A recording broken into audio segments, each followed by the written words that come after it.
ഹൈക്കോടതി അഭിഭാഷകൻ പി.ജി. മനു ആത്മഹത്യ ചെയ്ത സംഭവത്തിൽ മൂവാറ്റുപുഴ സ്വദേശി ജോൺസൺ അറസ്റ്റിൽ. ഇയാളുടെ നിരന്തര സമ്മർദ്ദമാണ് പി.ജി. മനുവിന്റെ ആത്മഹത്യയിലേക്ക് നയിച്ചതെന്നാണ് പോലീസ് കണ്ടെത്തൽ. പി.ജി. മനു മാപ്പ് പറയുന്ന വീഡിയോ ചിത്രീകരിച്ചതും സമൂഹ മാധ്യമങ്ങളിൽ പ്രചരിപ്പിച്ചതും ജോൺസൺ ആണെന്നും പോലീസ് കണ്ടെത്തി. 2024 നവംബർ മാസത്തിൽ പരാതി ഒത്തുതീർപ്പാക്കാമെന്ന് പറഞ്ഞ് ജോൺസന്റെ എറണാകുളത്തെ വീട്ടിൽ വിളിച്ചു വരുത്തിയാണ് വീഡിയോ ചിത്രീകരിച്ചതെന്നും പോലീസ് പറയുന്നു. അരുൺ രാജ് ചേരുന്നുണ്ട് കൊല്ലത്ത് നിന്ന് വിശദാംശങ്ങളുമായി. അരുൺ, ഈ ജോൺസന്റെ ഈ കേസിലെ അല്ലെങ്കിൽ ഈ മനുവിന്റെ ഈ വീഡിയോ ചിത്രീകരിച്ചതും പിന്നീട് അത് പ്രചരിപ്പിച്ചതുമായി ബന്ധപ്പെട്ട പങ്ക് എങ്ങനെയാണ്? അതിലൊരു ഭീഷണി ഉണ്ടായിരുന്നെന്ന് പോലീസ് സ്ഥിരീകരിക്കുന്നു. ഗൂഗിൾ ഹൈക്കോടതി അഭിഭാഷകനായിരുന്ന അഡ്വക്കേറ്റ് പി.ജി. മനുവിന്റെ ആത്മഹത്യ സംബന്ധിച്ച കൂടുതൽ വസ്തുതാപരമായ വിവരങ്ങളാണ് പോലീസ് ഇപ്പോൾ പുറത്തേക്ക് വിടുന്നത്.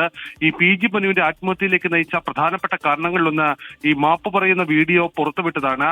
ഇത് പി.ജി. മനു ആത്മഹത്യ ചെയ്യുന്നതിന് ദിവസങ്ങൾക്ക് മുമ്പ് മാത്രം ചിത്രീകരിച്ചതല്ല എന്നതാണ് പോലീസ് ഇക്കാര്യത്തിൽ വ്യക്തത വരുത്തുന്നത്. 2024 നവംബർ മാസമാണ് ഈ ഹൈക്കോടതി അഭിഭാഷകനായിരുന്ന പി.ജി. മനുവിനെ ഒരു വീട്ടിലേക്ക് വിളിച്ചു വരുത്തിക്കൊണ്ട് ജോൺസൺ ഇതുമായി ബന്ധപ്പെട്ട വീഡിയോ റെക്കോർഡ് ചെയ്യുന്നത്.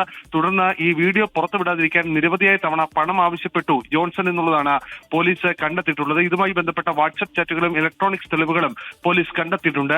ഇതിന്റെ അടിസ്ഥാനത്തിലാണ് പിറവത്ത് ഒളിവിൽ കഴിഞ്ഞിരുന്ന ജോൺസനെ കഴിഞ്ഞ ദിവസം രാത്രി കൊല്ലം വെസ്റ്റ് പോലീസ് കസ്റ്റഡിയിലെടുക്കുന്നത്. കസ്റ്റഡിയിലെടുത്ത ജോൺസന്റെ അറസ്റ്റ് ഇപ്പോൾ രേഖപ്പെടുത്തിയിട്ടുണ്ട്. കൊല്ലം ACP അടക്കമുള്ളവരുടെ നേതൃത്വത്തിൽ ഇപ്പോൾ ചോദ്യം ചെയ്തു വരികയാണ്. ജോൺസൺ ചില ഉദ്ദേശ ലക്ഷ്യങ്ങളോടുകൂടിയാണ് പി.ജി. മനുവിനെ ഭീഷണിപ്പെടുത്തുകയും ഇതുമായി ബന്ധപ്പെട്ട വീഡിയോ ദൃശ്യങ്ങളടക്കം പുറത്ത് പ്രചരിപ്പിക്കുമെന്ന് പറഞ്ഞ് ഭീഷണിപ്പെടുത്തുകയും ചെയ്തത്.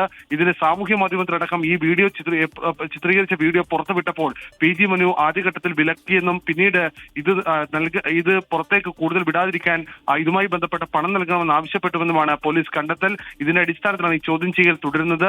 വരും ദിവസങ്ങളിലും ഉന്നത ഉദ്യോഗസ്ഥരുടെ നേതൃത്വത്തിൽ ചോദ്യം ചെയ്യൽ തുടരും എന്നുള്ളതാണ് മനസ്സിലാക്കാൻ കഴിയുന്നത്. പി.ജി. മനുവിന്റെ അടുത്ത സുഹൃത്തുക്കളിൽ നിന്നടക്കം ഇതുമായി ബന്ധപ്പെട്ട വിവരങ്ങൾ കൂടി ഇപ്പോൾ പോലീസ് തേടുന്നുണ്ട്. ശരി, അരുൺ രാജാണ് കൊല്ലത്ത് നിന്ന് വിവരങ്ങൾ പങ്കുവച്ചത്.